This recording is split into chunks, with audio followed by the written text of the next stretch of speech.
Oi, gente. Então, estou morrendo de saudade de vocês, tá? E para quem não me conhece ainda, eu sou a Tati, professora de artes cênicas do terceiro ano do ensino médio das unidades de Águas Claras e Taguatinga.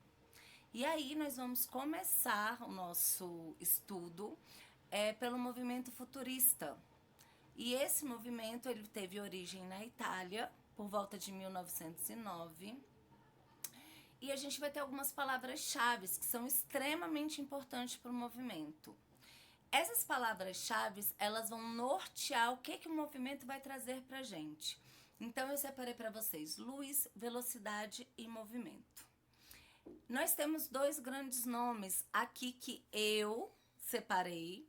Por quê? Porque o principal nome, na verdade, é o do Marinetti. Por que ele é o principal nome? Porque ele idealiza o movimento, ele vai escrever vários manifestos, ele vai estar, vamos dizer assim, tanto na literatura quanto no teatro. Porém, eu quis trazer para vocês o Prampolini, porque ele vai desenvolver algumas propostas teatrais que nós precisamos saber que ela existiu, tá? Mas o que esse movimento traz pra gente de inovador? Eu separei para vocês prestarem bastante atenção em alguns pontos, porque ele fala sobre essa coisa da tecnologia, uma revolução tecnológica. Só que essa revolução tecnológica, por exemplo, tem uma pandemia. Então, nós estamos tentando nos reinventar. A escola está tentando se reinventar. Então, estamos aqui gravando videoaulas para vocês. Uou, super positivo, tecnologia e tal. Mas quando a gente pensa nessa tecnologia do futurismo, não é bem isso que eles estavam pensando. A tecnologia para eles está associado a uma questão de guerra. Então, a tecnologia que os futuristas falavam é essa questão do tanque de guerra, essa questão das armas bélicas. Então, eu tô voltado para uma ideia de crescimento, vamos dizer assim, através da guerra. Uma grande palavra de ordem do futurismo é a guerra. E por que a guerra? Porque a guerra promove a higienização mental e social. Então, a partir da guerra, eu vou ter movimento, eu vou ter ação, eu vou ter luta e eu vou ter tecnologia. Por exemplo, a tecnologia, ela evoluiu muito com a guerra, porque eu precisava me comunicar. Então, a tecnologia que foi, vamos dizer assim, criada na guerra, ela trouxe pra gente hoje vários outros avanços. Como, por exemplo, a gente tem o WhatsApp hoje, que foi uma evolução. Quer dizer, que é uma evolução. Só que aqui a gente fala de tecnologia para dominar. Aqui eu tô falando de tecnologia para justamente separar os fortes dos mais fracos. Uma higienização mental. Era isso que eles chamavam.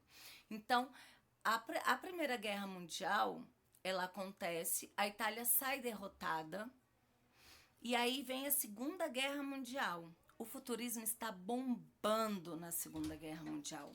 O futurismo começa, na verdade, na Segunda Guerra Mundial e sendo totalmente aliado a justamente o movimento político chamado fascismo.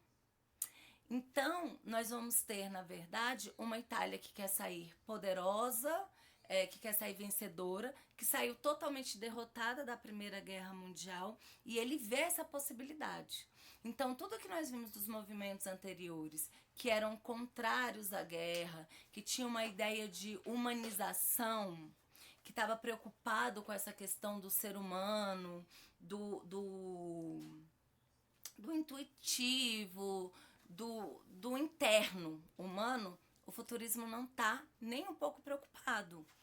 Então, o futurismo traz pra gente um movimento de luta, de guerra, de sangue. Tanto é que várias obras trabalham com essa proposta do vermelho. Vocês vão ver que vai ter muitos quadros com tom vermelho. porque traz essa ideia do sangue, traz essa ideia de luta. E aí nós temos muito essa coisa da máquina. A máquina é extremamente importante. Eu estabeleço uma nova ordem, uma nova a grande protagonista da história. Né? Então, a máquina tem tudo que o movimento futurista queria, que ele desejava. Então, ela era veloz, ela era robusta, ela é forte, ela trabalha incansavelmente. E o mais importante, ela não tem sentimento. Eu não vou mais perder tempo com sentimentalismo, né? Então, eu não tenho mais tempo para isso. O que eu quero? Eu quero essa geração forte. Eu quero só os mais inteligentes, os mais fortes. E aí, para isso, eu preciso de uma nova humanidade. Eu preciso de uma nova sociedade. E essa nova sociedade vai ser forjada a partir dessas novas vivências. Então, por isso, você vai ver que no movimento futurista a gente tem muito essa coisa da força, tá? E aí é muito engraçado, porque nós temos a Vitória de Samotrácia, que é uma estátua clássica, e eles queriam substituí-la por um carro de corrida. Por quê? Porque o carro de corrida traz tudo o que o movimento futurista desejava. A exatidão, a força, a velocidade.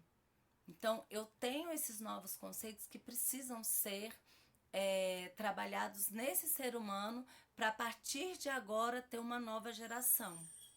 E aí é muito curioso, porque eu saio dessa ideia de humanidade e vou para um humano robótico, né? Porque eu preciso desse ser humano tecnológico, robotizado, mas não robotizado no sentido de que ele não vai pensar no que ele está fazendo, tá?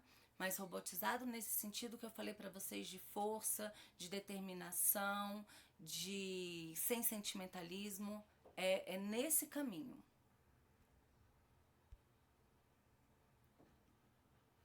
Aí eu trouxe alguns conceitos que nós vamos utilizá-lo agora no teatro. Então, fisicofolia. O que era fisicofolia? Era loucura do corpo.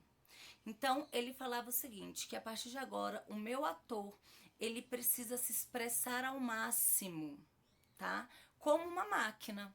Então, ele vai se doar no palco, ele vai se doar em cena, de forma que ele vai se movimentar, né? O máximo, ele vai levar o corpo dele ao extremo para chegar até essa criação desse personagem. Então, esse ator, a partir de agora, ele vai ter que dominar, vamos dizer assim, esse corpo, que é a máquina. É o corpo do ator, é a máquina que ele precisa para ele conseguir se comunicar com o espectador.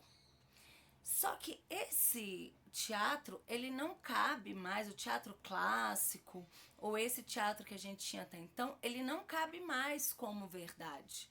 Por quê? Porque a gente está falando de um movimento que trabalha com a velocidade. Se eu trabalho com a velocidade, eu não tenho mais tempo a perder. Eu não posso ficar mais 50 minutos assistindo um espetáculo teatral. Tudo tem que ser o quê? Rápido, ágil. É quando eles criam um teatro sintético. O que seria esse teatro sintético? Um teatro condensado, tá? Um teatro rápido. Ou seja, eu vou ter um espetáculo. Gente, não é uma cena.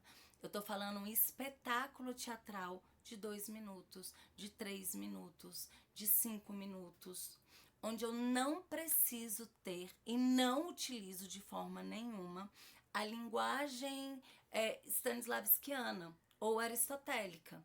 Então, eu não tenho a unidade, por exemplo, de ação. Eu não utilizo essas propostas. Por quê? Porque eu trabalho com a ideia do ilógico, porque eu trabalho com essa proposta de sair dessa mesmice que eu tinha no espetáculo teatral. Em poucos minutos, eu preciso passar uma mensagem. Nós vamos ter também o teatro de variedades. O que vai ser esse teatro de variedades? Eu preciso, enquanto atriz, dominar várias linguagens para que, a partir dessas linguagens circenses, teatrais, da dança. Então, eu preciso dominar todas as linguagens artísticas para que eu consiga passar para o meu espectador o que eu desejo. Então, o teatro futurista, ele desejava um ator total, mas não aquela proposta de um espetáculo total como nós vemos no simbolismo, que foi proposta por Wagner lá atrás no movimento romântico. Não é isso. Aqui eu tenho um ator que precisa utilizar várias linguagens para que a partir daí ele consiga ter em cena o máximo de informação ou o máximo de repertório para que ele consiga atingir esse público. Para finalizar, eu vou pedir para vocês acompanharem através do livro Cena em Sala, tá? Então eu quero que vocês leiam, por favor, as páginas 37 a 38 e resolvam as questões da página 39 a 42. Eu separei para vocês também o link de um blog www.causaerevolta.com, onde lá tem um material só sobre o futurismo. Vão ter outros materiais também, como vocês podem observar quando vocês entrarem, que vocês podem dar uma lida, tá bem resumido e o material tá bem legal. Então, mil beijos e até a próxima aula. Qualquer dúvida, coloque aí que depois eu tiro.